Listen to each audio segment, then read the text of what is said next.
Vaheguru, Vaheguru, Vaheguru,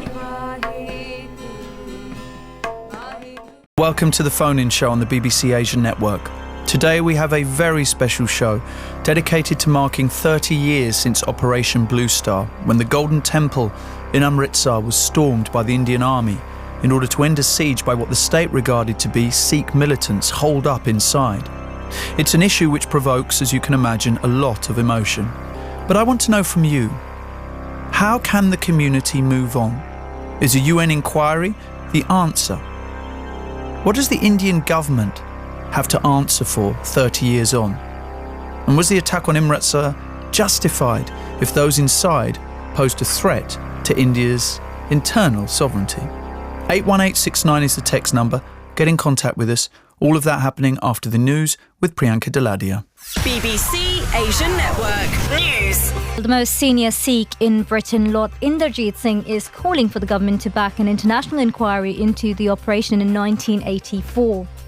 I do hope and believe that Britain will save the idea of an open, independent inquiry to bring closure is a good one.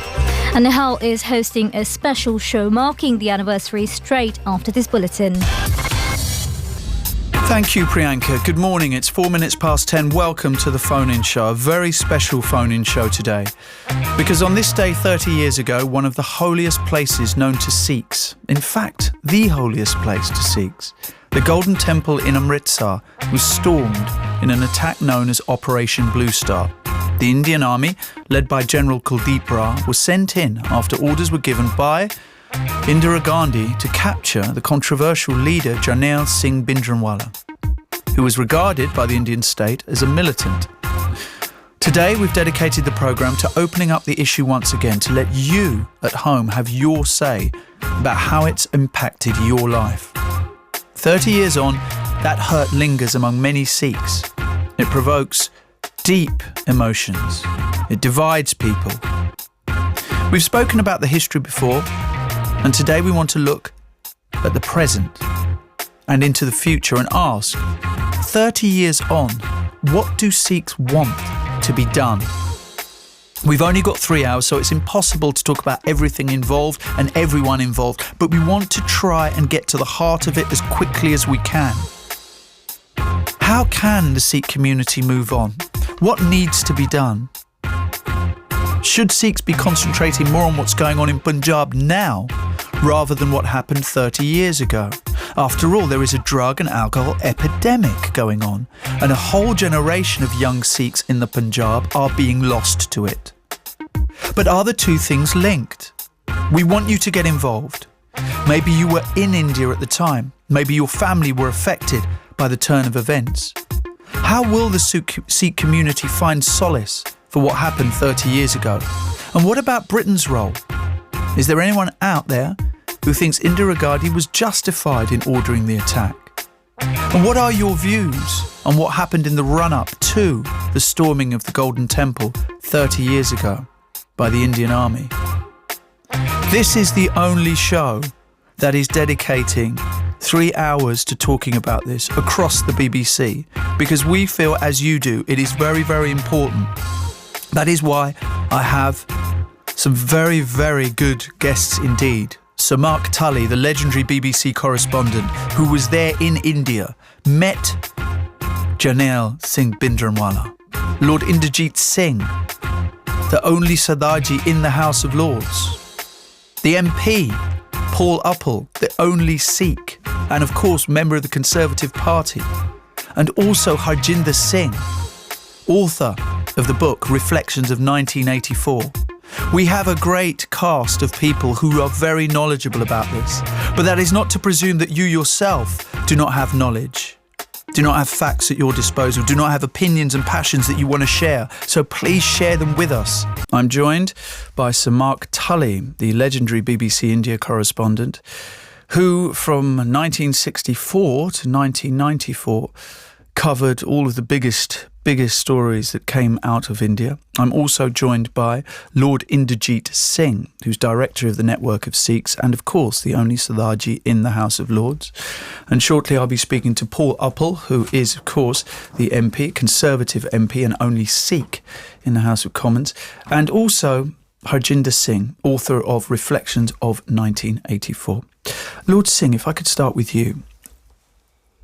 In moving forward, Lord Singh, what would you like to see the authorities firstly here do to put pressure, because I presume that ultimately it's about putting pressure on the Indian government or indeed even the UN in New York? I would like them to put some pressure for an open inquiry. I'd like them to put some pressure for an open inquiry into what happened in 1984, both at the Golden Temple and afterwards in November of that year. That open inquiry is so important because there are still grieving families in India who've seen their near and dear ones killed and maimed and tortured and raped in the most horrendous circumstances. And I think they deserve closure. Now, I think that would help improve relations between the Hindu and Sikh communities. And I see a window of opportunity with a new government that let's look at this afresh. Blame who is to be blamed, punish who is to be punished, and then move on towards closure. But Lord Singh, the Indian government, no doubt, would argue, and you only have to read the Indian press as you regularly do, and of course, Sir Mark, you live in India, to see that specifically to Operation Blue Star, they will see that and they argue that that was a military operation by the state in order to wrest the holiest shrine of the Sikhs from the arms of terrorists and militants and extremists. And that's their line of, isn't it? That's their official line. It was their line, but R.K. Dhawan, who was the secretary to Indira Gandhi, has said that the whole thing was planned long before by Rajiv Gandhi, by Arun Singh and Arun Nehru, who long before said this was an opportunity to win the election hands down. Now, I can give a dozen other questions that need to be answered. And why shouldn't they be answered openly and honestly? So the questions would be, Lord Singh, just to be clear, specifically about Operation Blue Star, not about what happened in Delhi and the massacres that took place at the end of that year, but specifically to the operation that took place. What would the specific questions be? It would be about when was it planned, why was it planned so far in advance, and what was the purpose of it? And yes, questions like that. But more specifically, why was it planned to coincide with the martyrdom anniversary of the founder of the Golden Temple, Guru Arjan? Yes. When the temple complex was full to overflowing with pilgrims, why wasn't any other attempt made to remove Bhindranwale, as you mentioned earlier? Because he had been in there for some time, hadn't he? He had been, but soldiers were going in every day into the complex, and they could have arrested. And what's not generally known, and Satish Jacob, a colleague of who co-wrote the book, yes, with Sir Mark, he said in an interview with Christine Pommet, a BBC journalist, and myself, that Bhindranwale and his friends actually left the temple a few days before the attack with the agreement of the authorities, of the police and soldiers, to attend a wedding. And then they were allowed back in. Now, that seems almost farcical if it's true. It needs to be looked at. Sir Mark, you were there at the time. You met Jarnail Singh Bhindranwale. What kind of a man was he? Well, first of all, let me say one or two things about what Indarjit has said. Yes, I can understand the demand for closure. But equally, it is very important that in any inquiry, what had happened before, what Bhindranwale and his people had done, should also be inquired into. Because in my view, there is a danger otherwise that this will be portrayed in a completely one-sided way. On the question of... Because you've described Bhindranwale as a terrorist in your books, and you have of course, encountered a lot of criticism for describing him as that. What is your justification for describing him as that? Well, because a large number of people were killed, whose death is generally ascribed to, for very good reasons, to Sanjanal Singh Bhindranwale, including, for instance, at the time when there was a real attempt to get the Sikh high priests together to condemn Bhindranwale and say that he must leave the Akaal Takht immediately. One of those high priests was killed, Gyani Pratap Singh. That's just one example of it.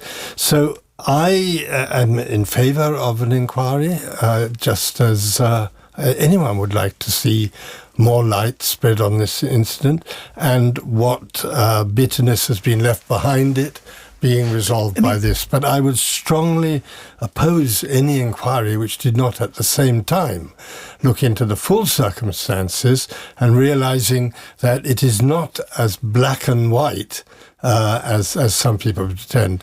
I'd just like to... And also, just to mention, sorry, Sir Mark, that, of course, Bhindranwale in the first instant was owned essentially by the Congress. I mean, this was a man, wasn't he, who was put forward in order to divide the Sikh leadership in the Punjab, and that has been widely written about, isn't it? I mean, his handlers was a Singh president, a Sikh president of India, and Indira Gandhi herself. Well, I mean, there is no doubt that the Congress was assisting in the promotion of Sanjanal Singh Bhindranwale after the attack, after the controversy and attack on the Nirankaris. And this was admitted to me only the other day by a very fine Sikh, Talochan Singh, who was the spokesman for Gyani Zail Singh, the president. So yes, there is no doubt about that. And there's no doubt that Bhindranwale got out of control as far as the Congress Party was concerned and as far as the government was concerned. Right, OK. Lord Singh. I totally agree with Mark that there should be a full independent inquiry and those guilty on either side should be brought to book. It should be totally open. I personally disagree that it's 50-50 or anything like that. I feel that Bhindranwale was promoted by the Congress. He went around Punjab, saw what was happening to Sikhs who were being murdered daily, to the extent that people in Haryana claimed and complained about bodies of dead Sikhs in the rivers. Now, these things, I'm saying it as an opinion. Mark has said it as an opinion, but opinion should be brought out and proved or disproved and looked at. I suppose the problem that you have, Lord Singh, and in a moment we'll go to two of my other guests before, and we've got lots and lots of calls coming in. The problem that you have is I suppose, is why would the Indian state wish to dredge up? Because certainly the Congress are not going to come out of this looking in any way, shape or form good, are they? Well, that gives an excellent reason why they should. Why they should, yes, but it's a little bit like the turkeys voting for Christmas, isn't it? I mean, we know that they were involved. People have said they're involved. Yes, quite clear. And there is no other reason for that timing of the attack on that day with the maximum casualties and destruction. OK, let's move on to... I just want to move on to the MP, Paul Uppal. Paul, very good morning to you. Morning, Nihal. I was reading up on you and I saw a quote, and please tell me if this is a wrong quote. Mm-hmm. You were addressing a room full of Sikhs and you said, what I'm trying to say is that some of you will not be happy and will think, what happens next? All I want to say is that there are so many groups with so many different agendas and that we should not lose sight of the bigger issue, which is one of closure. Paul, what do you define as closure? Lord Singh was speaking to you earlier on and he raised an issue about how the schism has developed between Sikhs and Hindus. And this probably predates 84, almost, if we can just indulge this a little bit, almost from partition onwards, that the contribution of Sikhs particularly, and the burden that we've had to carry as Sikhs has never always been fully recognised. I got to a situation probably a few months ago when I was in a car park in a Gurdwara in Wolverhampton, where somebody approached me and said, look, we're not interested in building any bridges between Hindus and Sikhs. This was a young Sikh who was speaking to me. There is no closure on this. There's no aspect of where we can actually have a meeting of minds. I think we have to move beyond that and move forward, because when I've been to the Indian High Commission, when I've met with Indian politicians, when I've spoken to Sikhs here as well, I think there is a genuine appetite to move forward. But we can't do that until the points that have already been made by Sir Mark and by Lord Singh as well are addressed, that to move forward, you need to be able to recognise exactly what's happened in the past in an honest and open way. How confident are you that the government that you're a part of as a Conservative MP will put pressure on the new government in India, Narendra Modi and his acolytes, in order to make this happen? How confident are you that William Hague will put that pressure on his Indian counterpart? I've met with William and I've spoken to him about this issue, and I've also met with Hugo Swire and spoken to him as well. I'll be meeting with him next week as well, and I've been speaking to Lord Singh about this issue as well. I'm not going to sort of break any confidences, I hope, by highlighting that.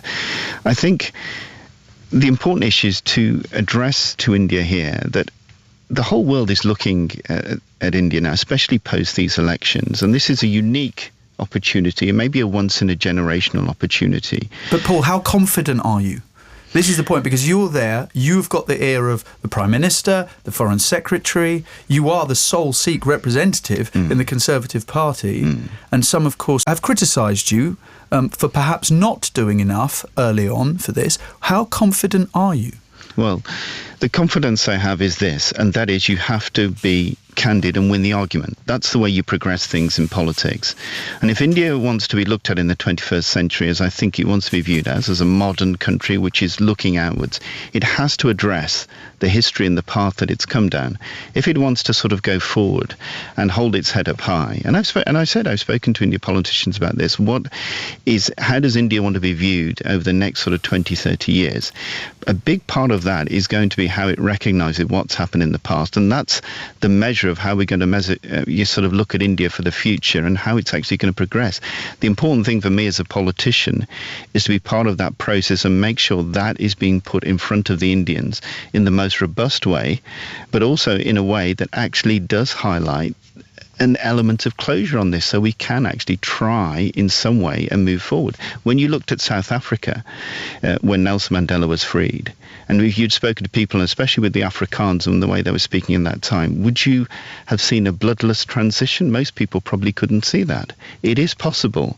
The reality is for politicians not to stop talking, but to always be pragmatic and keep that discussion open for as long and as robustly and as honestly as possible. Well, let's cross to Harjinder Singh, who's the author of Reflections of 1984. Harjinder, very good morning to you, sir. Morning, Nihal. Tell me, you've heard now Sir Mark, Lord Singh and the MP, of course, Paul Uppal speak. Tell me, do you have confidence that the British government can put pressure on the Indian government and the UN to get a proper inquiry?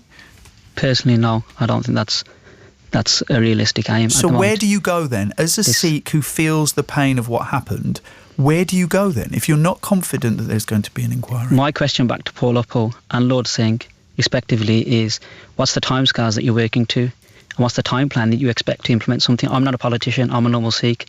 The 30 years from 1984 till this present day has taught me that justice doesn't look like you'll get served. You've had Sir Tully speak, Lord Indarjit speak, both making aspirations that Bhindranwale was a Congress agent.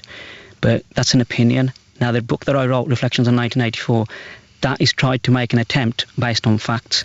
I've quoted sources, I've quoted everything, and my challenge to anyone who makes these aspirations is to actually provide some facts for it. So in 30 years, the Punjab agitation white paper by the Indian government categorically states this was what's going on in India at the time. But then they make an aspiration from 1981 to 1984, these violent incidents happened. But out of those violent incidents, nowhere do they actually state what the criminal charges were against the people in the Harjinder Sahib, what the charges were, what they had actually done. That's the government white paper from 1984. Sir Mark? Well, I think that's absolutely untrue. The fact of the matter is that it was quite clear what there were charges against Bhindranwale about in the Akaal Takht. Going into the Akaal Takht was disapproved by the clergy. Some of them were too terrified to say so. That's not a crime. It's not a crime. Is acquiring illegal... Wait. Is acquiring illegal arms not a crime? Well, why didn't they arrest him? A huge cache of arms in there? Where's the arrest warrants? Where was the arrest warrants for the arms? Give me an answer. Where were the arrest warrants? There's no question of there being arrest warrants or not making it a crime or not making it a crime. The fact was that there was an enormous a collection of arms in the Golden Temple. There were armed people wandering around the place armed. Can I just? This is a crime. I'm just going to interrupt you there because I think it's very important to come back to the point Harjinder made about a time scale for this. Lord Singh, what is your time scale for making this happen? Because a young Sikh like Harjinder has no confidence that the people in positions of power, such as yourself and Paul Uppal, are going to be able to deliver on this. Well, first of all, I'm in no position of power. I'm in a position of trying to put forward a rational argument for closure that meets the aspirations of Sikhs, that helps... What's the timescale, Lord Singh? Helps reunite Hindus. And the timescale is now these things should take place. Because if we waste a year, like some people want to chase the British government for what it did and so on, we've lost. We want to chase what happened in India, and it should be now. The timescale should be to get a pressure on the British government to get an open, independent inquiry, UN-led preferably, into what happened with the help of the Indian government. And I believe the new Indian government is already in talks with the British government. So it is all possible in the immediate future. Paul? You might have a clearer idea of a timeline. That's what Harjinder wants to know, and I'm sure that's what many Sikhs want to know. Well, I understand why he's saying it, because for 30 years we've had very little progress on this, and the view has been that almost the Indian government have maybe had this... So what's the timeline? Timeline is now. It is now. And that's all you can say in politics. Timing is absolutely crucial in all of this. So if in a year's time nothing has happened, then you will admit to have failed? If in a year's time nothing has happened, then I think it will just sort of buy into the narrative that the Indian government almost want this problem through a natural fluctuation of time just to go away. So then what are your worries? Speaking on this show, you said that a young Sikh came up to you and said didn't want closure, wanted to make sure there was division between Sikhs and Hindus. Do you worry then that this will get worse, that there will become communal issues here in the UK? I do worry about that. And I see it myself in terms of I'm a trustee of a Sikh temple and in Wolverhampton, and I speak to sort of many young Sikhs, and I feel if there is no movement towards some aspect of closure, then this... And I hate to use this sort of prosaic term of a wound. This wound is still painful. It is still fresh. There has been no element that I can see which is seek to close that. And again, I come back to this basic point. If the Indian view is that over a natural period of time, this problem will sort of subdue or go away, I don't adhere to that. I think that is a dangerous thing to do. I think it creates more problems for the future, and I do think we're going to sow many more problems for decades to come unless we actually have a candid and open approach to this. So, Mark, just one quick point from you, and then I've got many callers to go to. Yeah, well, I want to make a very quick point, which is that I happen to live in India. I have just made some radio programs about India. And whilst I am not a Sikh, I'm the only non-Sikh here. I'm not a Sikh either. No, but involved in this discussions, and I would hate to underestimate the sense of wound or hurt that people might feel about what happened. I do also have to say that living in India, basically Sikhs and Hindus are living in harmony together. I live in the city of Delhi. But did Rahul Gandhi himself not talk about the drug epidemic that is going on amongst young Sikhs in the Punjab. There are clearly issues in the Punjab that people feel are perpetrated by the government. But the drug epidemic in Punjab is not perpetrated by the government. I was in Amritsar in December. We were discussing this drug epidemic. Why Punjab? Why not Tamil Nadu? Why not Kerala? Why is it happening more in Punjab, a place where the government said there was an insurgency decades ago, and clearly that has been nullified, has it not? I don't quite understand the point, but the point is, the point is there were parallels in America post the Black Panthers, when many people in the African American community in America believed that areas which had predominantly African American communities were flooded with drugs, because that was a way of nullifying the community. Look, the Aborigines, it happened in Australia with alcohol, etc., etc. They're just people put two and two together in that. No, that is a conspiracy theory you may be willing to dismiss. Frankly, I have not one person who I spoke to in Punjab, and I spoke to the Damdami Taksal, for instance, there. I spoke to the Dal Khalsa there. I spoke to economists. I spoke to politicians. Everyone was concerned about the drug epidemic there. Everyone reckoned that drugs were coming across the border from Pakistan into Punjab. From Afghanistan. Everyone saw it in some ways in the light of what happened in 1984 and the years before, because of the destruction of the economy of Punjab. But nobody that I talked to, and you're the first person who's ever said this to me, I have to say, has suggested... You should see my Twitter timeline, but yes, I think Harjinder's probably good. Of course you wouldn't. Okay, well, for Harjinder, as a young Sikh who wrote a book of reflection in 1984, and I do promise I'm going to call us straight after your answer, Harjinder. Okay. Harjinder, is that what I just articulated, which is just an opinion I've heard, am I the only person who's ever uttered that opinion before? Can I go back to some previous points first? Well, I'm sorry, Harjinder, can we just keep it to that point, my friend? I'm not trying to oppress your opinion, but I've got lots of callers to go to. In terms of the drugs problem in Punjab, 60% of all drug seizures made in India are made in Punjab. Now, if you look at that in reflection, also Rajasthan is a border state, Gujarat is a border state, but why is it that Punjab's got the problem? Now, we can blame that on a multitude of answers, which is Punjab's been mismanaged. Even KPS Gill has said that the insurgency can rise again because of the mismanagement of Punjab and the social issues and the economic issues which are currently there. And in reflection of what you've said, the insurgency occurred, and now to quash the insurgency or any revolutionary tendency within the Sikhs, you drug the population, you make sure the education levels are poor. And this is all quoted, and statistics are all provided in my book as well around the issues in Punjab. So that's why the feeling within people who are sort of a revolutionary tendency are thinking that now Mark Tully's saying he lives in India. Good on him. I go to India. I've spent 18 months there. Just got back from India in January. I've got my ear to the ground, and I work with people there day in, day out. Even today, we're getting phone calls from India this morning. So we're very close to what's going on. We're not just a publishing house. All the profits from our books go to working with organisations in India. Okay, all right. We'll leave it there, Harjinder. Let's speak to Pala, who's in Birmingham. After that, Vic, who's in Bradford. Farhan is in Edinburgh. Jusdi in Leeds. So the whole country is listening to this debate. Please do get in contact with us. Please be patient, and we will hopefully get to you as quickly as we can. Pala, good morning. Good morning. What would you like to see? Basically, I've been listening to these gentlemen's topics and the conversations. I'm born and bred in England. I've got vast connections in India. There's a couple of points I want to make. First of all, what's happened in 1984? People say that this should have happened, that should have happened.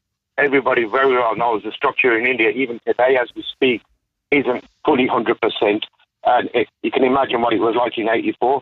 But my question is, you have all these atrocities all over the world, from Bosnia, Chechnya, even from World War II, where the Germans, they're holding people responsible for war crimes that happened 50, 60 years ago. But with the atrocities that happened in India, knowing well that the media coverage was very bleak and it was blacked out, people didn't know what was actually happening out there. And people are saying, well, hang on, why can't the UN, the British government, how many Sikhs sacrificed themselves in World War I and World War II for the British, protecting London from the Germans? So don't you think morally that they owe the Sikh community an explanation to say, well, hang on, we know what happened. Let's make an investigation. Let's hold people responsible. Okay. All right, Pala. Lord Singh just wants to come in. And Paula, thank you for that. It is that I agree with that comment that there must be an investigation because the press were heavily censored. Even British newspapers were saying that. It needs that. And people saw things that are not reported. My own in-laws saw, they lived near the Golden Temple, they saw groups of people being tied together, Sikhs taken from the Golden Temple, and then dispatched, killed by having hand grenades thrown at them. These things must be investigated. They are war crimes. So, Mark, you were there at the time. How difficult was it as a BBC journalist to get to the truth of what was going on? Was there a complete blackout and the Indian state, were they very, very kind of oppressive in dealings with the press at that time? There was not what you might call a formal censorship, and we were free to travel entirely in Punjab until basically the day the operation started, and then all journalists covering the story, Indian and foreign, and including myself, were rounded up by the police and put in buses and driven out of Punjab. Following that, there was a ban on foreign correspondence going into Punjab, but not on Indian correspondence going into Punjab. Okay. But there was never a formal censorship as there was during the emergency. Well, there didn't need to be if you weren't allowed in there. Vic is in Bradford. Vic, good morning. Morning, Nihal. What would you like to say?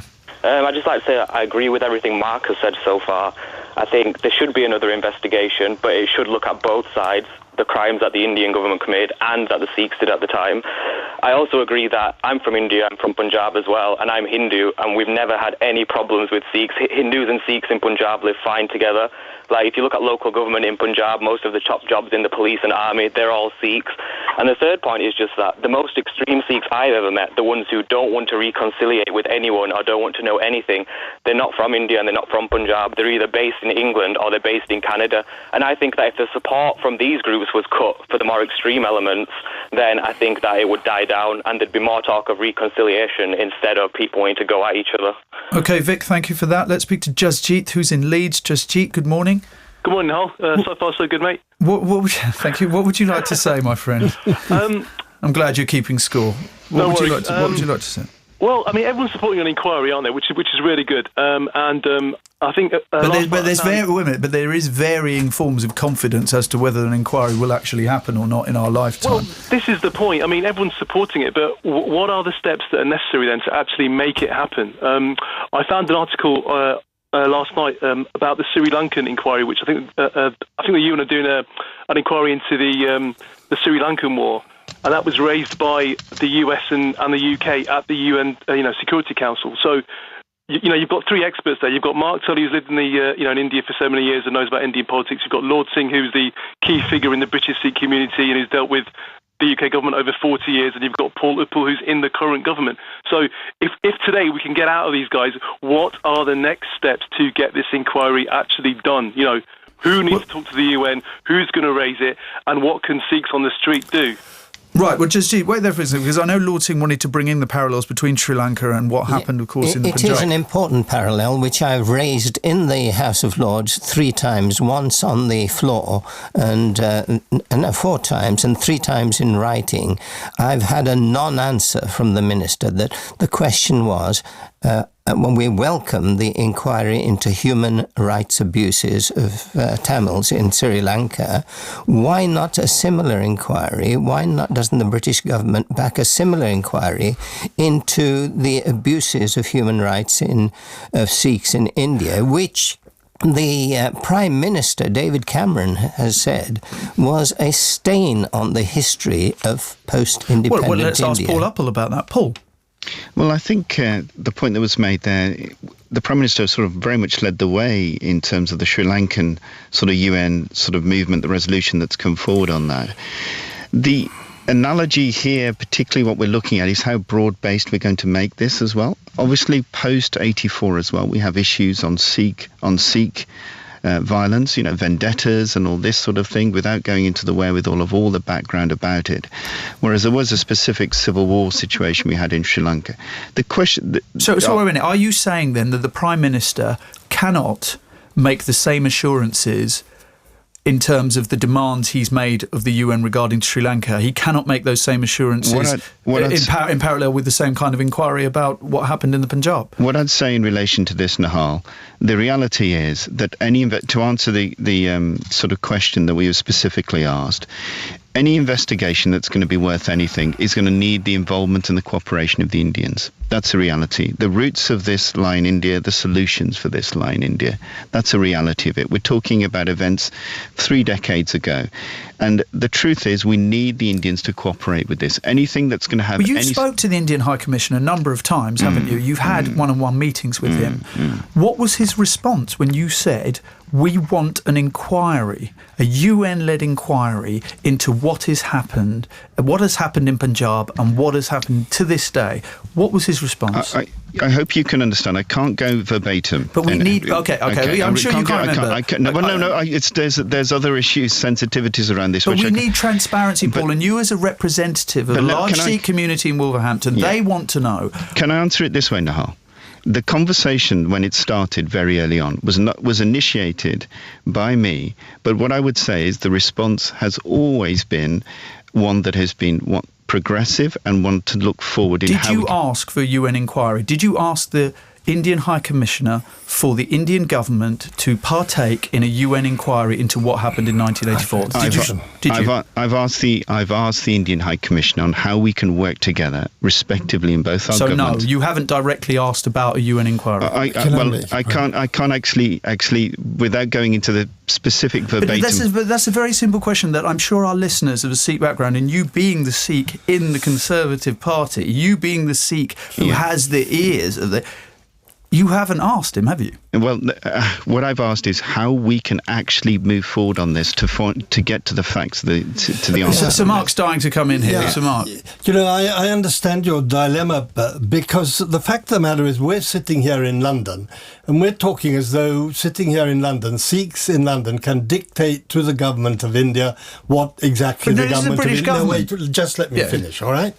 There is a danger, and a very real danger, that if you handle this demand for an inquiry in a clumsy, cack-handed or excessive manner, you will simply end up by creating huge anger among many people in India, huge resentment, and the danger will be that you will reopen the sores of 1984. So sitting here and saying it must be a UN inquiry, I think is completely the wrong way to do it. I think the way that if you want an inquiry that Paul is talking about is the appropriate way. There is a very real danger of making the whole situation a lot worse if you handle this clumsily. But don't you need it to be a UN inquiry in order to make people confident that there is going to be independence at the heart of it? Because, of course, people outside of India, perhaps, and people within India would not trust the justice system on its own to be able to come up with that. After all, look at the run-up to the election. There are plenty of people within India who are upset about what's happened. There are people who would take part in an independent inquiry. I'm just saying that if you are not careful, if the demands are presented into absolute a way, you will not get your inquiry, and B, you'll be in danger of opening the wounds. Okay, can I just quickly come in on that now? Yes, go on very quickly. I've got wait a minute, just very quickly. I've got Farhan in Edinburgh, Ravi in Slough, G.S. Atwal in Coventry, and Michael Singh in Leicester. So I've got lots of people to speak to. So Paul, very quickly. Very importantly, look, as you said, I am the only Sikh member of Parliament in the House of Commons. It is incumbent upon me to do what is absolutely the way to progress this forward. But what I have found, and just to back up Mark's point, which he made initially, with young Hindus in India, I very much found the appetite there as well to actually progress this as well, in the right way, in the correct manner. There is an appetite, a generational appetite for a new generation to come forward and actually see if we can actually solve the problems of the past. There is an appetite there. We need to tap into that and use that smartly and strategically. Lord Singh, very quickly. I think times are changing and there is a genuine appetite. Now, I've kept away from the High Commission, from social functions and so on, from 1984. You kept away from number 10 as well, for the Vaisakhi. For Vaisakhi, but that was to make a specific point. Yeah. But kept away from the High Commission until November of last year, when I was invited to speak on Guru Nanak's birthday, and I spoke about the need for closure and an open, independent inquiry. I expected hostility afterwards, and I was followed by the deputy or the acting High Commissioner at the time saying, I agreed with every word you said. So there are opportunities, but we do need to be careful how we move forward, as Mark has rightly said. But so Mark is saying a UN inquiry is not the way. I'm not necessarily saying that. What I am saying is that it is certainly not the only way, and that if you go there and you lay down your conditions and say the inquiry must be this, the inquiry must be that, there'll be a lot of Indians who quite simply say, because it's a sovereign, democratically elected government. But unfortunately, we're going to have to go to callers. Farhan is in Edinburgh, and rightly so, because it's a phone-in show. Farhan is in Edinburgh. Good morning. Good morning, Nihal. Sorry to have kept you waiting, Farhan. Very quickly, what would you like to say? I just want to say that I think Sikhs will never get justice for the 1984 attack on them, because just like any other minority in India, won't get any justice for the mass rapes, carnage and destruction brought about by Hindu fanatic rioters, many of whom have been linked to the sort of terrorism by external and internal bodies in India. I mean, if Indians can vote for organisations that make up the Sangh Barabar, like the BJP, then no justice will ever be given to minorities. I mean, the core beliefs of these organisations is be Hindu or die or face life under the thumb of your Hindu masters. I mean, these are actual words spoken by leaders of the Sangh since 1938, replicated by leaders of the BJP, leaders of the VHP, and all of them who have ties to one another. I mean, support is so strong for these people. It's disgusting. When confronted, they say things like, forget the past, we are only defending ourselves, blah, blah, blah. I mean, Hindus in India are just very racist against minorities like Muslims, like Sikhs. Why don't these organisations just forget history and the conspiracy theories and just start treating everyone equally? All right, Farhan, thank you. Let's speak to Ravi, who's in Slough. Ravi, good morning. Hi, good morning, Nihal. Good morning to the listeners and the panel there. I'm just shocked that Mark Tully, since 30 years, how pro-Indian government he is. He's now already mentioned, first he said it was criminal activity, he's a criminal terrorist. When challenged, he said, well, the Carfax said he shouldn't be there. That's, again, not a criminal charge we covered already. I'm reading all this time that he's a separatist. I'm sure I've heard him say he's a separatist. He never said he wanted a separate state. So I'd like Mark Tully to know, why is he so against Bhindranwale when the whole Sikh nation was behind him for the movement for the rights in Punjab, for the Punjabi people, as well as Sikhs? And also, in his last article a few weeks ago, he wrote that the 30 years wounds have been healed, the hurt of the Sikhs, because the religious diversity in India and the strength of religious groups, etc. What do you base that on? Ravi, we're going to run out of time to get an answer if we keep getting all the questions. So, Mark, this is oft-repeated criticism of yours, that you are a tool of the Indian government, of the establishment, and that you are anti-Bhindranwale. How do you counter those accusations? Well, I was neither. If I'm seen as a tool of the Indian government, there's not much I can do about it or say about it. But I think in my book, presumably they wouldn't have put you on the bus and bust you out of the Punjab. In my book, Amritsar Mrs. Gandhi's Last Battle, there is a great deal of criticism of the Indian government in the programmes I've just done on the BBC. There's a great deal of criticism, particularly criticism over the failure of the justice system to bring to justice those people involved in the massacre. But I've worked for the BBC, and the BBC, we have a system of balance, and some of the people who talk, as your last talker have done, are very one-sided in what they say. That's really all I can say. I have attempted to be balanced. As for the concept that all minorities and everyone in India is persecuted, or that there is no such thing as religious harmony. I happen to live in Nizamuddin in India, right next to the Nizamuddin Basti, where there are every day thousands of people coming in there, Muslims coming in there to say their prayers.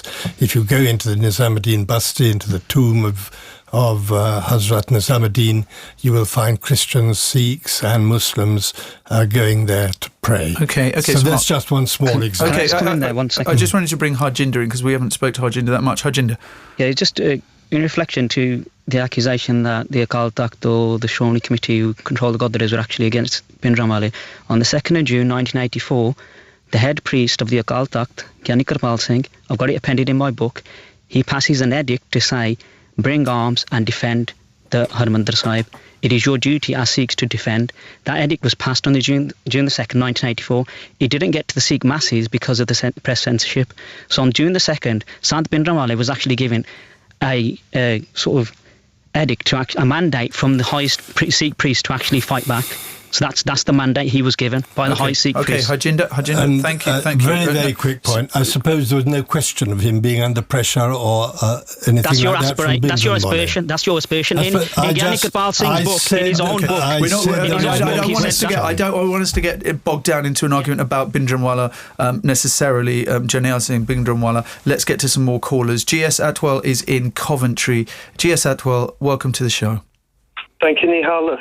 Appreciate you giving me the time to ask a few questions. No problem. Can we keep it quite short as well, my friend? Because we've got lots of people. Absolutely, yes. No problem. My questions are for Mark Tully. It's funny that he's mentioned balance in the last few moments. His own book clearly states that there were models of the Golden What's the question? He knows what's in his book. What's the question? Right. Well, he's mentioned that models of the Chakrata, in Chakrata, the Doon Valley, there were models of the Golden Temple built. These were built before Bhindranwale ever turned up at the Akaal Takht. So the attack and the fact that it was all aimed at Bhindranwale doesn't explain that. Also, can I get a question? I'm sorry, Mr. Atwell, but I've got so many people waiting on the line. I really do want to give you your chance to ask a question of Sir Mark Tully. My question is this. If he is so adamant that this was an action against Bhindranwale, not against the Sikh religion, can you ask him to explain why the Sikh reference library was burnt to a cinder days after the army had taken control of it? And the Indian government has also openly stated that they have removed handwritten scriptures. Okay, all right, G.S. Atwell. So, Mr. Atwell, I think your point is that this wasn't. Many Sikhs, or some Sikhs, see this as not an attack on Bhindranwale, as an attack on the religion itself. Well, you were there. Would you say that there is some credence to that? No, well, it was not what I felt when I was there. It was not what most people felt when they were there. And General Bra has in his book explained why the operation took place. I would say... But in the aftermath, let me just finish. Yes. I would say absolutely that the operation was botched, that the operation was a mistake, it should never have occurred, that the whole Bhindranwale problem should have been faced a long time before it was faced. It was wholly irresponsible of the government to allow the arms to be stored there and everything like that.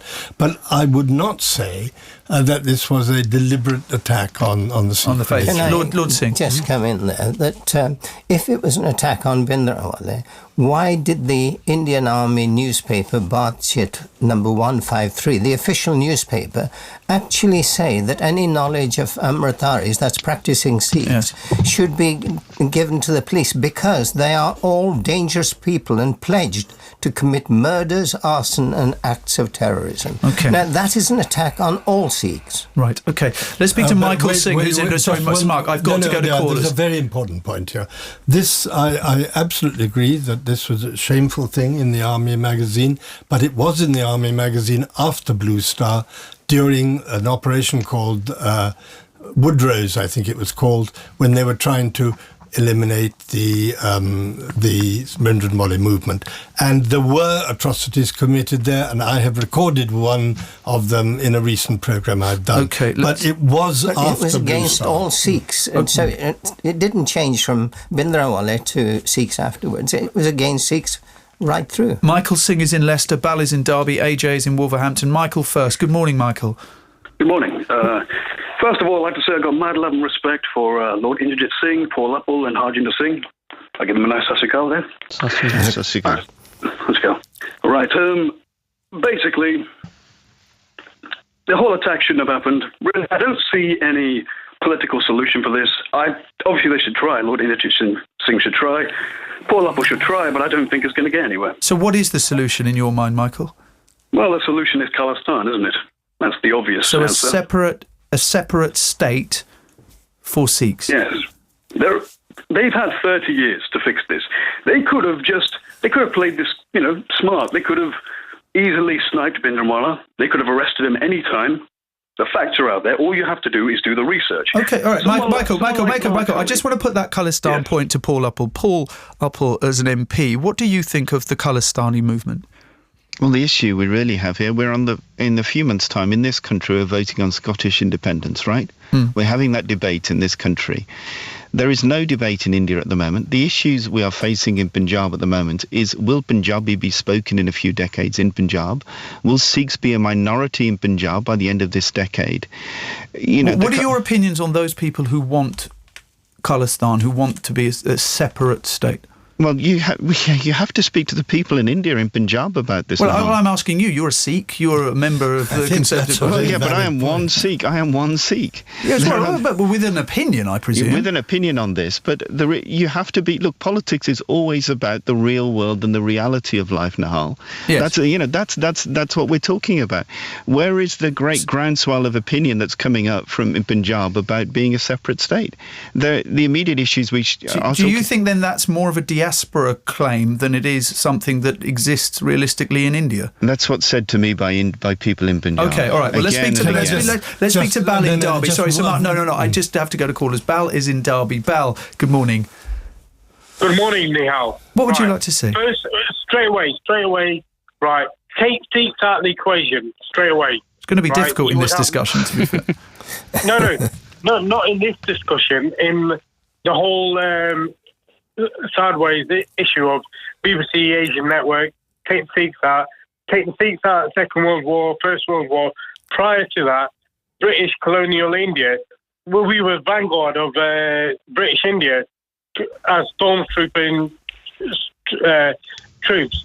So take the Sikhs out. We're a minority. We're a minority within the minority, right? What we are asking for is, how can we get it? How can we get it? Do you have any confidence that there will be justice? Do you have any constant confidence that there would be a balanced inquiry? 1984, I was 14 years old. I was in the fourth year of a secondary school. And,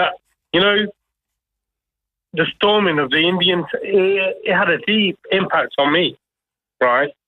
I, for probably 4 years onwards, was saying, yeah, Khalistan. Do you still believe that? No, they can't be. Where's the borders?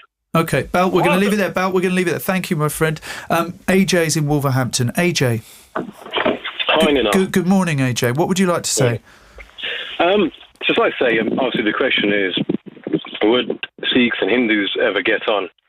I don't think so, because Sikhs keep living in the past and going on about 1984, when a terrorist took over a Gurdwara and run his terrorism basic organisation from there. But AJ, what happened in November of 1984 after the assassination of Indira Gandhi, when thousands of Sikhs were murdered?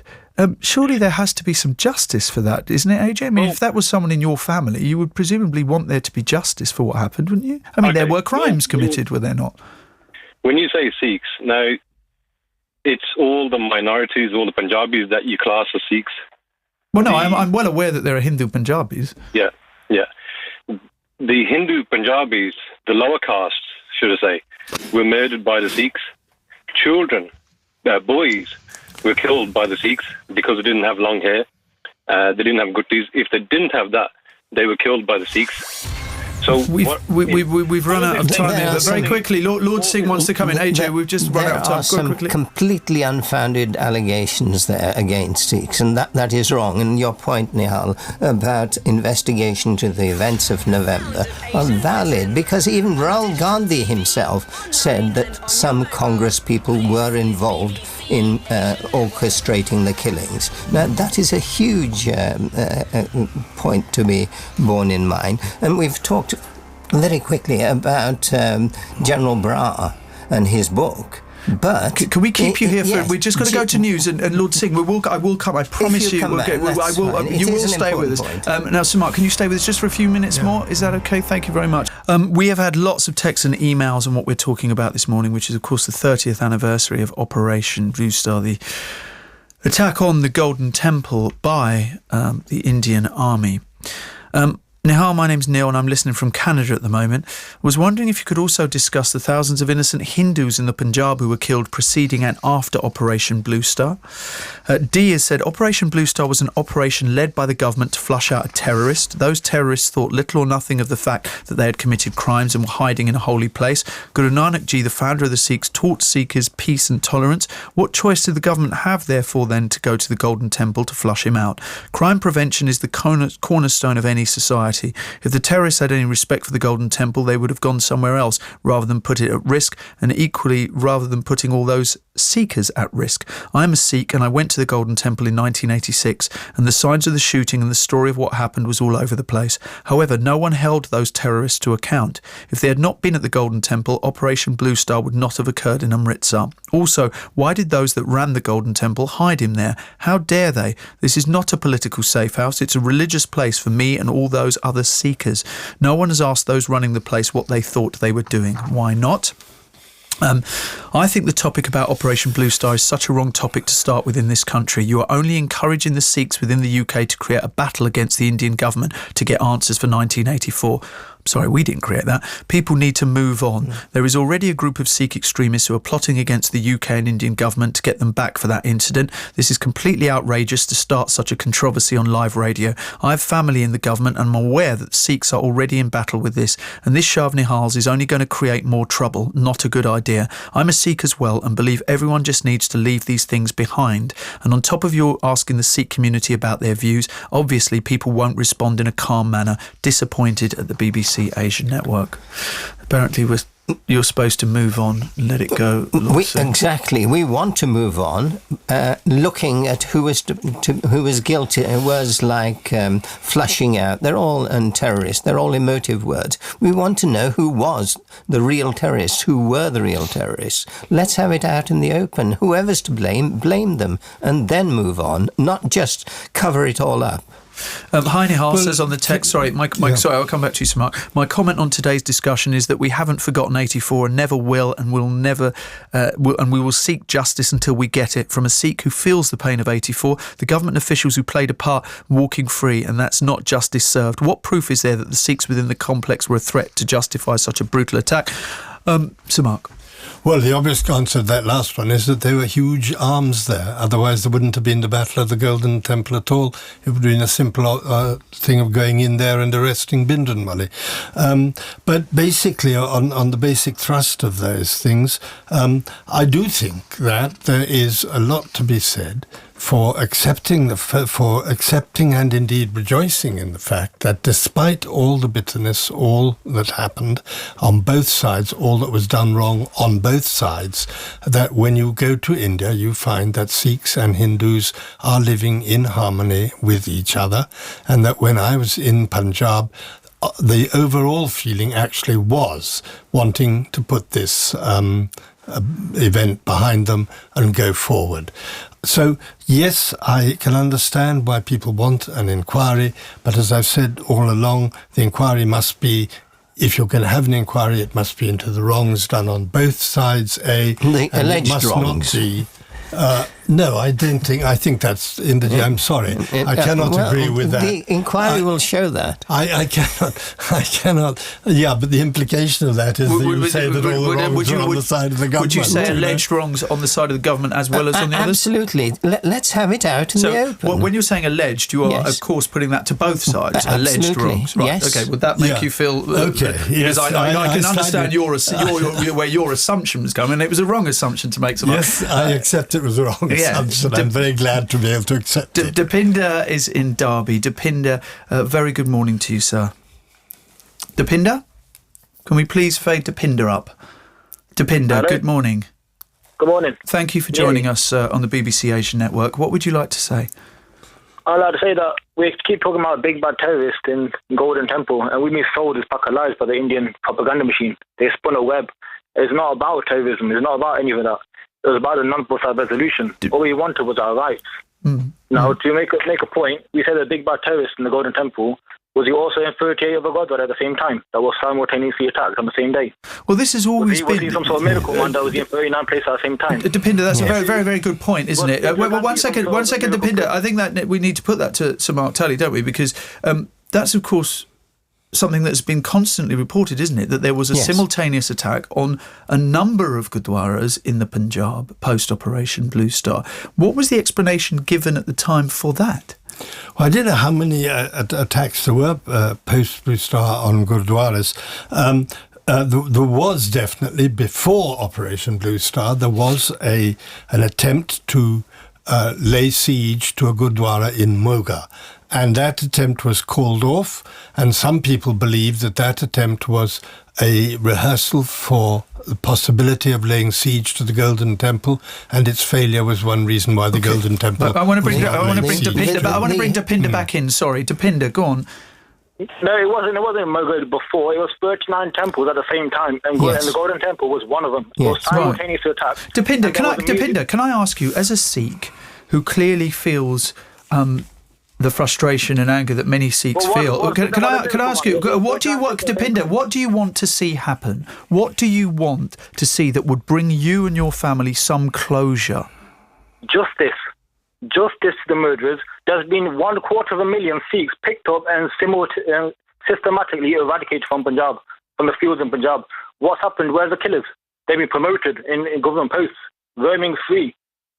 So do you have any... But then if you've seen that, if you've seen the Indian state promote people who you feel have carried out murders against Sikh people... 250,000. Can I ask you then how much confidence do you have that the perpetrators will ever be brought to justice? I have no faith in neither the Indian government or British government. So where do you go then? Because as a Sikh, Dipinder, are you going to spend your life angry and frustrated and resentful of this? How are you going to find some closure? Because you want the inquiry, quite rightly you want to see justice, but yet on the other hand you feel as though you're never going to get it. So where does that leave you and many Sikhs who believe... Sikhs in Punjab need to get together and make a political party based on the guidelines like Army. Well, they have a political party. Against corruption, against the Indian politics as it is today.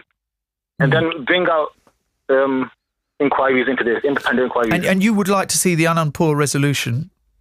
That's all we asked. No, in 1981, Lieutenant General S.K. Sinha was asked. He asked the Defence Minister, he said, look, what's the problem in Punjab? Is that there's only 3 demands that the Sikhs are asking for. 1, the Golden Temple Express, a railway station at the Golden Temple so pilgrims can come in and out. Well, the Anandpur resolution was more than 3 demands. I've read it. Within 100 yards of the Darbar Sahib to be moved out and compensated. 3, a radio channel from the Darbar Sahib. That's 3 requests. You know what the Defence Minister said? So look, General, it's just politics and you stay out of it. And he was asked to lead the attack in 1984. He refused, and so Sundarji took it up. And he himself, General Sinha, said in 1982 in Doonavali, Uttarakhand, there was a replica made, and Tully has also commented on this. There was a replica made in Doonavali where they used to exercise. This was 1982. Bindrawale came into next to the Kansas in late 83. How is that explained? OK. Dipinder, thank you very much indeed for that. Cam in Coventry said, hi Nihal, as I understand it, Harjinder Sahib would not have been attacked if the terrorists were not there. They are responsible for what happened. There are many different Sikh communities. The apologists for the terrorists are a minority and do not represent all Sikhs. Most Sikhs have moved on, says Cam in Coventry. Kay from Derby said, the whole Khalistan Operation Blue Star appears to be more of an issue for the Sikhs outside of India than those actually in India. I recently spent a great deal of time in India and spoke to a few Sikh taxi drivers in Delhi, Mumbai, and they had no resentment towards the Indian government as they felt that the whole Khalistan movement was flawed and led by some fanatics. They also mentioned that the subsequent Khalistan campaigns since then have all been money-making scams which only the NRI Sikhs seem to contribute towards. Sikhs in India are the most respected minority groups. Just look at the example of former Prime Minister Manmohan Singh. Which country would elect a Prime Minister from a community made up of less than 5% of the population? Sikhs in this country now need to develop a more mature approach to the whole Blue Star and Khalistan movement and accept that they are not doing the Sikhs in India any favours and are being taken advantage of by their own people. Lord Singh. Can I just come back and really reiterating my request, my hope, my demand, whatever we say, for an open, independent inquiry using pejorative words like flushed out terrorist extremists on either side is wrong. Let the inquiry determine who are the guilty. Now, we've heard about General Bra's book. Now, in that, he says on page 102 that people came rushing out of the Akaal duct onto the Parikrama, and they threw down their arms and jumped into the Sarovar to try and escape. And we shot them, and all were killed or wounded. Now, the shooting of unarmed people, is that something condoned by the Indian government? Is it condoned by international law? These things must be looked at. When I interviewed him, very robust in the questioning about the pilgrims inside the Golden Temple at the time. Manj is in Glasgow, Baljit is in Southall, Gurminder is in Leicester. 08459 440 445 is the phone number. Let's start with Manj in Glasgow. Good morning. Hi, good morning, everyone. What would you like to say, Manj? I have one question, and it refers to after the assassination of Indira Gandhi. I'd like to know, and this is for Mr. Tully, what about the justice for all the women that were raped, the innocent people that were killed? What about them? I'm not talking about forgetting and forgiving. Life goes on. It has to go on. All I'm talking about is some compassion, acknowledgement from people to know that it did happen. And what about justice for them? What about their human rights and the violation of it?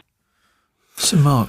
Well, certainly, I absolutely agree there should be justice for the victims. I was recently in a centre in Delhi where victims are, which had been set up really to help to care for and look after victims, and I talked to the victims, and one actually broke down. One lady broke down when she started to recite to me what happened.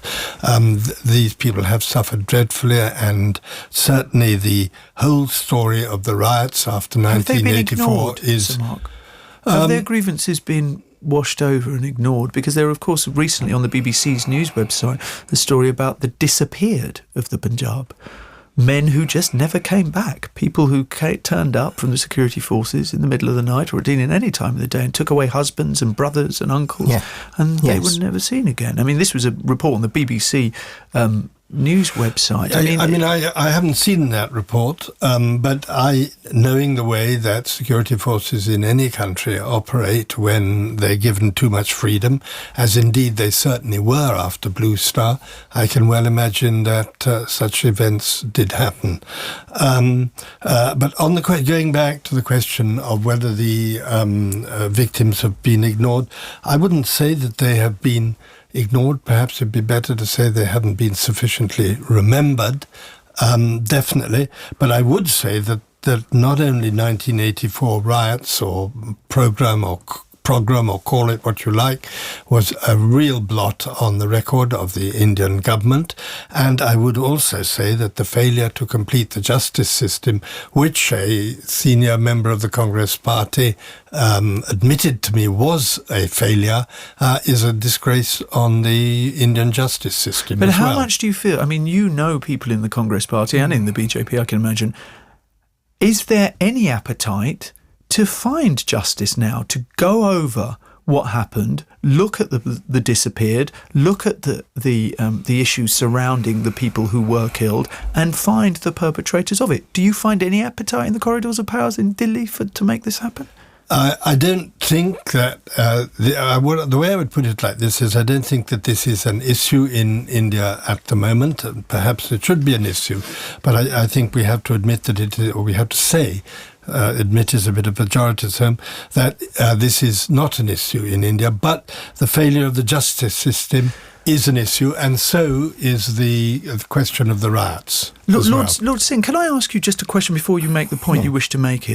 Is there a problem with unity in the Sikh community itself that leads to the fact, as Sir Mark is saying, that there may not be this appetite because the Sikh community themselves are not acting with a unified voice to try and find justice? We've seen, and I don't know if you've had time to see the images coming out of the Golden Temple where Sikhs themselves brandishing swords and attacking each other. Today, this has happened in the Punjab. Is there a problem of unity? I mean, Sikhs are by definition Sardars. That means chiefs. We're all chiefs, not Indians in that sense.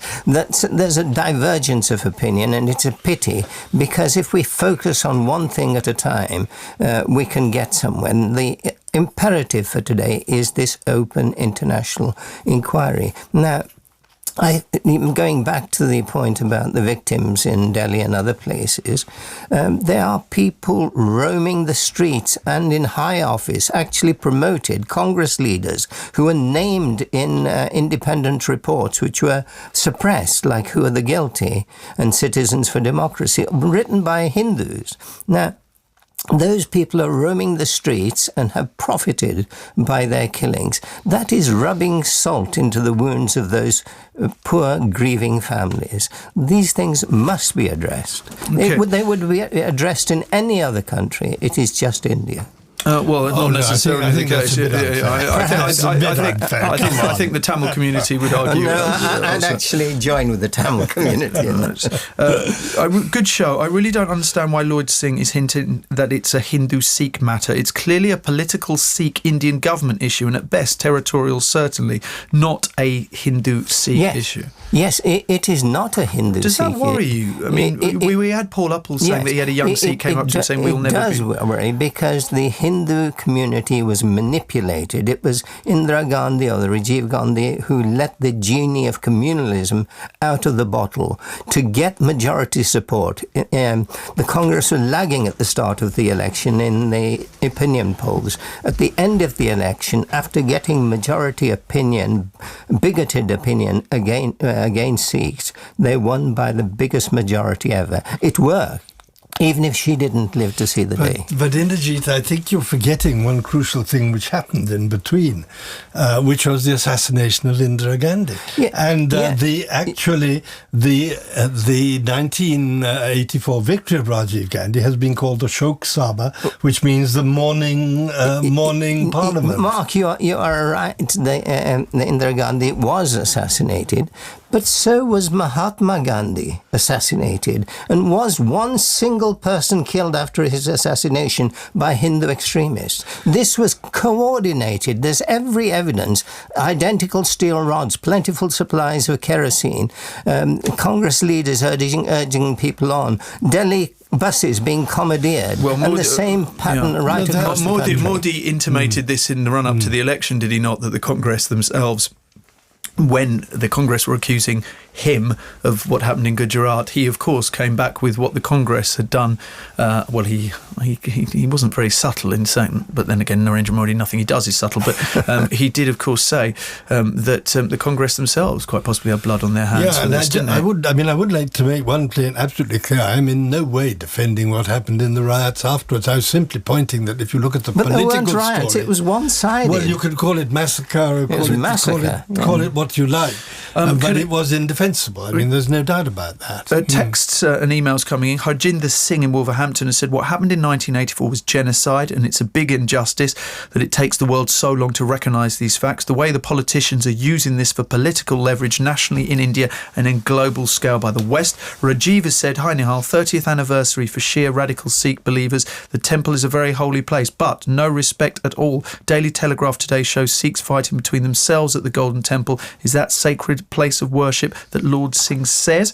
There's a lot of talk about closure and what it means. It's simple. Justice. If the Indian state cannot offer judicial redress to its Sikh citizens after 30 years, the only option left to the Sikhs is to extract justice from the perpetrators themselves via extrajudicial means.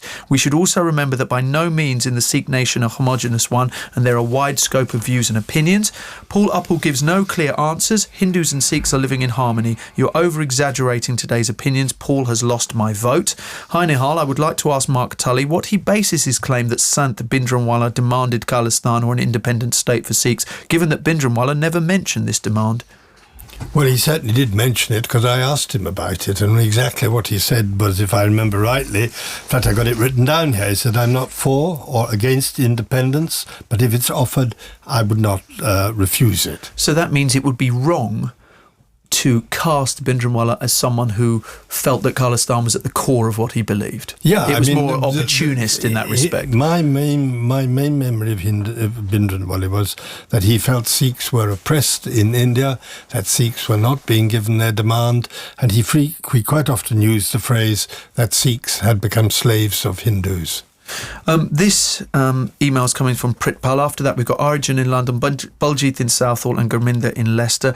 My apologies, we'll come to all three of you in a moment. 08459 440 445 is the phone number. Text 81869, email nihal@bbc.co.uk. Pritpal says, as a female Sikh born in Punjab but living in the UK now, it frustrates me to listen to this debate. I feel that yes, there needs to be closure, but actually there is a danger that you view the Sikh community as a homogenous group. The incident today at the Harjinder Sahib has shown that they don't speak with one voice. My fear is that groups particularly active, mostly in the diaspora, male and, dare I say it, views have more sympathy from Jat Sikhs, end up hijacking the debate and drowning out other voices. There are real problems facing the Punjab: drugs, as you have mentioned, female feticide, dowry deaths, alcohol abuse and its association with domestic violence and farmers' suicide. Why aren't we addressing these issues? Why isn't the religious leadership taking a lead on these things? 1984 is a highly emotive issue, but it is something which has gained more sympathy with the younger generation in the diaspora and not in India. That, I feel, has more to do with identity politics here than with issues affecting youngsters in the Punjab, and I say that from personal experience.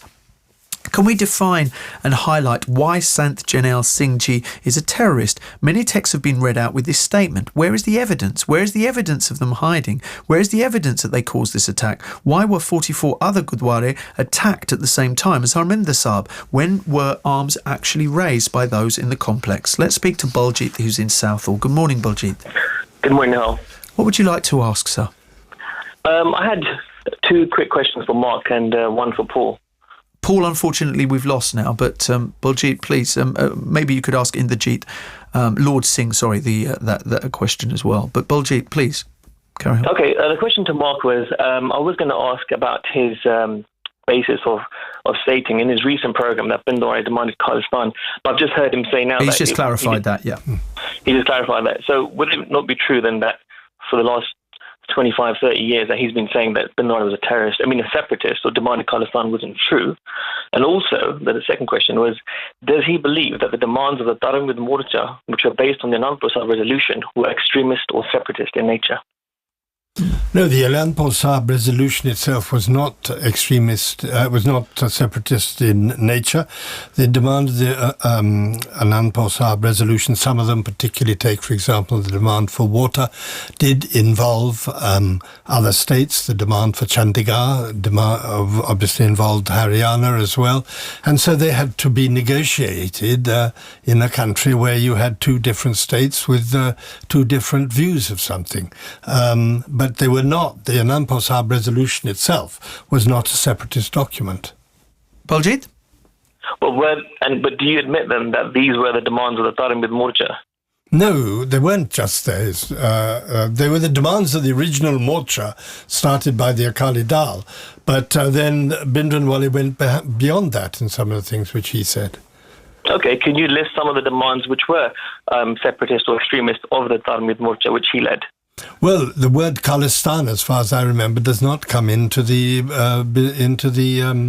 Anandpur Sahib resolution, but the word Khalistan was used frequently by Bhindranwale. Well, I thought the people who drafted the Anandpur Sahib resolution were adamant that the Sikhs were not looking for a separate homeland. I mean, what I've read, maybe I've read the wrong thing, but what I read was that they were very specific that they were not asking for a separate state. They simply wanted respect in India. They wanted to preserve the religious rights. Autonomy that was promised in the original Transfer of Powers Act by the British government. And this, of course, just to look into the context of the time, was at a time when Indira Gandhi was centralising, wasn't she? She wasn't about devolving power out to separate states. She was actually more about centralising power. Yes, in a sense she was. She had centralised power in the Congress Party, and she wanted to centralise power in the central government. Certainly, that is true. Yeah, and in doing so, it was a natural reaction. Well, it was also stated that she felt that was the best way to preserve the secular nature of India. as what I've read. Gurminder is the power of Congress. Well, yes. Yeah, well, that depends what side of the debate you're on that one. Gurminder is in Leicester. Gurminder, good morning. Hello everyone. Right, my point is to Mark Tully. He stated that the reason for the attack on Siri Harjinder Sahib and the complex around it was that there were weapons being held. The Akaal Takht is the political throne of Sikhi, and it holds weapons of Guru Gobind Singh Ji Maharaj and Baba Deep Singh, and there's many other historical things that are held there. Was that the reason, then, he's saying there's weapons in Harjinder Sahib, in the Akaal Takht, that justifies the attack on Sikhi and on the Akaal Takht and Harjinder Sahib complex? Let's ask that one first. No, certainly not. I mean, I've witnessed only quite recently the ceremony in the evening when the weapons of the gurus are shown. I'm talking about weapons which were illegally collected there, contrary to the laws of India, and which were very large and very powerful in number, and which were eventually used in Operation Blue Star. Lord Singh, you want to come in? Sorry, Gurminder, we will come back to you, my friend, I promise. How did those weapons get into the Golden Temple? Because there is a strong base of evidence that the authorities encouraged arms to go in. They wanted conflict. But this is something that should be investigated. If Sikhs illegally took them in, okay. But if they were really encouraged to foment an excuse, to give an excuse for invasion, that is bad. I think that this is a conspiracy theory of history. But it needs to be investigated. I was there at the time. Yes, of course. If you want an investigation, this is certainly something which could be investigated. Okay, Gurminder in Leicester. Go. I think this is a serious point. Sorry, Gurminder. I promise I'll bring you back in. I do think, indeed, with the greatest respect, that you are overestimating the efficiency and effectiveness of the government of India, and the fact that some of the officials, and we mention it in this book, one of them in particular, were in sympathy with Bhindranwale and allowed some of the arms to go in there. Right, which is the point that you've just made. Yeah, right. Gurminder. Bhindranwale Santji let the weapons in. In General Bra's own video, a lot of the weapons were pulled out the Sarobar, and apparently out of wells, in inverted commas. A lot of them weapons wouldn't have worked if they were soaking wet. Gurminder, can I ask you? Is that justification for all the other Gurdwaras that were attacked around the complex? Okay, I mean, many people have made that point. We've gone over that ground. But Gurminder, can I ask you, I mean, you sound to me like quite a young Sikh. Not that young. No, well, you sound young. You're blessed with a young sounding voice. I was 8 years old when it all happened. Right, okay, right, I'm doing the maths. Right, okay, 76. Right, okay. So tell me, Gurminder, what do you want to see? Because we've heard from various texts and emailers that this is a diaspora issue, that Sikhs in England and in Canada, they're perhaps angrier than ones that are in India themselves. To be honest, I've got, the Indian people, right, Sikhs and Hindus included, are not allowed to voice any opinion on this. You voice your opinion, you're disappeared, you're in jail. Yeah, there's evidence of that happening all the time. By Jaspal Singh sitting there doing Simran, bang, he got shot. Yeah, that's what Bible wants in Rajawana. So the Indian government are suppressing the Sikhs, full stop, there's no argument.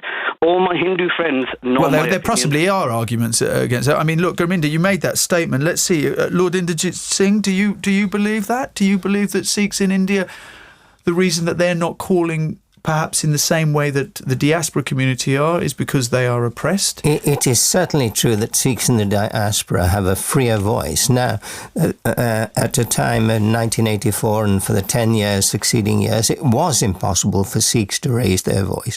Now they can, to some extent, but it is much easier for those in the diaspora. I think it's a common feature of this sort of situation where people in the diaspora raise more extreme points of view than those living in the countries where the actual event is taking place. We've seen it in your own case in Tamil Nadu, in Sri Lanka and Jaffna. You know, it doesn't mean that the voice of the diaspora is necessarily wrong or should be ignored, but it's something which has to be recognised. And I do find the idea, frankly, living in India, that the Sikhs are silenced or something like that. Frankly... But A, you don't live in the Punjab. B, you're not a Sikh. C, you're not someone calling for it. So you may find it absurd, but you don't fit into the criteria of someone who would be oppressed, do you? No, I did not say it's absurd, A. B, what I was saying is this, that I read the newspapers, I go to Punjab, I live in Delhi, which has a huge Sikh congregation. I sometimes go to the Gurdwara, Bangla Sahib. I go to church, actually, right next to the Gurdwara Rakwat Day. I see Sikhs flocking in and out of there. The idea that there's an oppression or silencing of Sikhs does not, to me, as an independent observer, go home. That's all I'm saying. On the text, Nihal, nobody's mentioned that 38 Gurdwara were attacked on the same date. Yes, we have. Yes, we have. Kiran Dalewal from Wolverhampton says, if Janelle Singh Bhindranwala had not been based at the Golden Temple, innocent people would not have been killed and Indira Gandhi would not have been assassinated. The awful repercussions would not have followed. The root cause was Janelle Singh Bhindranwala being based at a holy, peaceful place of worship. Where was his respect towards his faith? Jazz from Birmingham said, why do people keep saying move forward? How would these people feel if I came today and killed their family and tomorrow said, let's move on? How would they feel? No justice, nothing whatsoever for these innocent deaths.